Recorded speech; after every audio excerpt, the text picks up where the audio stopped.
rero kwiyeza nk'abakristu, duharanire kwihana, duharanire kwisuzuma, twirebe ibyo dukora byose, turebe ngo ese ndamutse ntunguwe, ese Imana yanyakira? Nibyo nababwiye rero ngo imyambarire, uko usa, imibereho yawe ntaho bihuriye n'uru rugendo turimo rujya mu ijuru.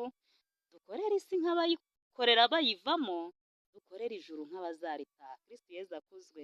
Umukarisimatike wa nyawe rero ayoborwa na Roho Mutagatifu.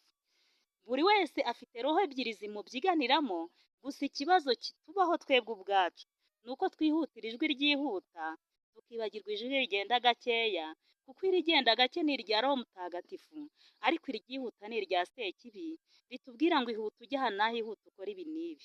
Kristo Yezu akuzwe.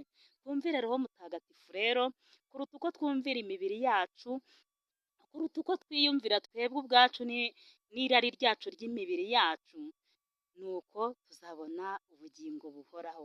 Unsabire nanjye ngusabira, kugira ngo tuzagere mu bwami bwo mu ijuru, kugira ngo tuzabone Yezu amaso ku maso, tubyine, duseke, turirimba indirimbo z'abatsinze.